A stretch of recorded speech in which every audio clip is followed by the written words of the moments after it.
Our government is busy with what I call a tax-mageddon. It's like the financial Armageddon.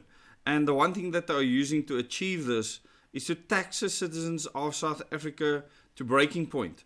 And at this stage, they seem like they are out of options.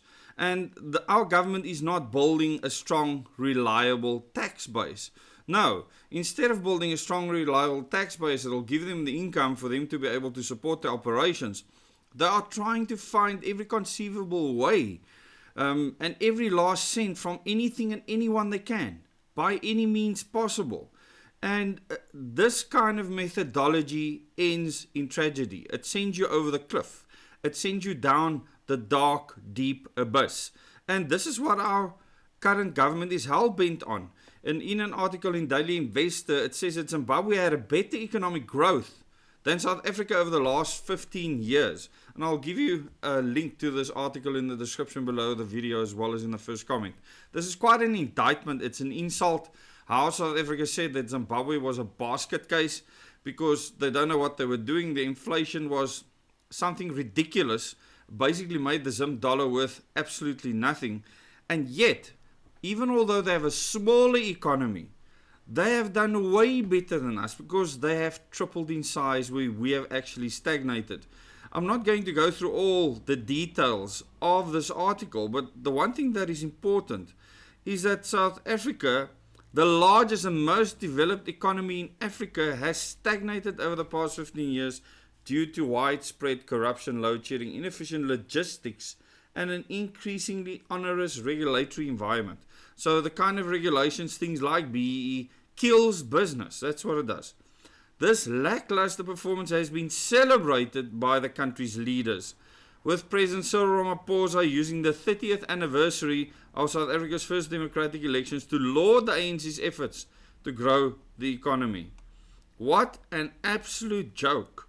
Although there have been setbacks, although we have faced challenges both beyond our borders and at home, our economy has tripled in size since 1994, he said. But what about the last 15 years, Cyril? What about them? He emphasized that this has led to job creation for for millions of South Africans, with employment increasing from 8 million in 1994 to over 16.7 million today. How many citizens do we have that actually need jobs that are of working age, Cyril Ramaphosa? Do you actually understand or comprehend this? In 2010, South Africa's GDP was $417 billion, according to the World Bank. By the end of 2024, 14 years later, the country's economy was smaller at $401.14 billion. This marks a decline of 3.89%. So, Cyril, you tell me, how well are we doing as a country? In contrast, over the same period, Zimbabwe's economy has more than tripled from $12.05 billion to $41.54 billion. This signifies growth of over 244%. Come on, Cyril. How can you not understand this kind of this math? The math is simple. You are screwing over the country.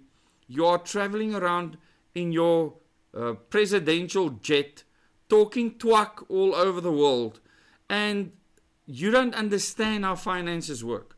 And the thing is, we are in this financial system. It's a system that has been created for us. So if you want to screw over the system, then first make yourself strong in other ways before you can mess with the current economy.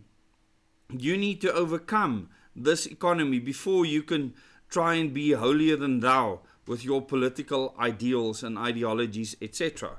And this is something that's very important to understand. To overcome any system, you need to be first the best at it to be able to change it. And this is just simple concepts. Something that I don't think anyone in the African National Congress understands. Zimbabwe's expropriation of white-owned farms was followed by involvement in a war in the DRC. This collapsed the state finances and led to international sanctions against the country. Well, it looks like we want all kinds of sanctions against us, especially by the United States. Their inflation skyrocketed, reaching a peak of 231 million% in 2008. I mean, it makes the Zim dollar completely pointless. I mean, you would have to bring a wheelbarrow full of cash to just buy bread. Basic necessities became scarce, leading to widespread poverty and hunger. Why am I saying this? Because we're on the same flippant path, people. This economic meltdown continued to cast a long shadow over Zimbabwe's present and future. Despite this, the Zimbabwean economy has grown much more strongly than South Africa's over the past 15 years, indicating how poorly local economy has performed. And then the article speaks about the stagnation. It goes into a lot of detail. You can look at the graphs there. But what is important to understand is what I stated right at the beginning.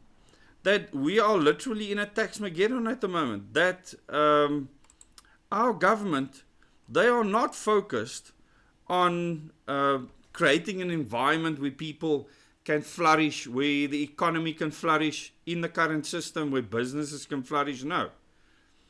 They are not creating a strong tax base that will help them. No, they are trying to find every conceivable way to get every last cent out of us by any means possible. They are coming up with anything, using AI, monitoring, tracking and tracing, going into your bank accounts, inserting SARS literally into your business, into your VAT. This is what they are doing.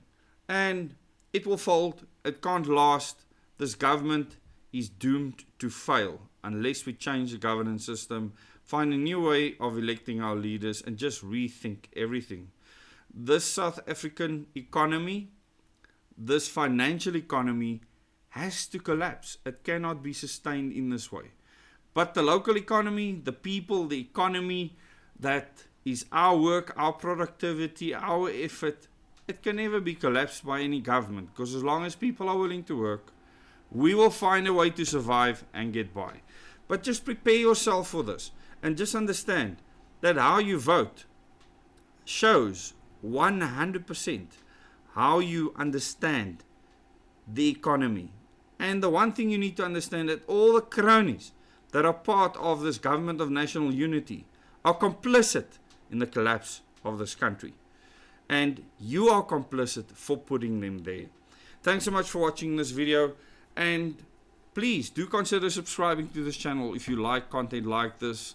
Click the bell icon so you can get notifications for future videos, and remember, you'll find a link to this article in the description below this video as well as in the first comment, and tell me how you feel about this tax-mageddon that is happening in South Africa at the moment. How has it affected you? Tell me in the comments.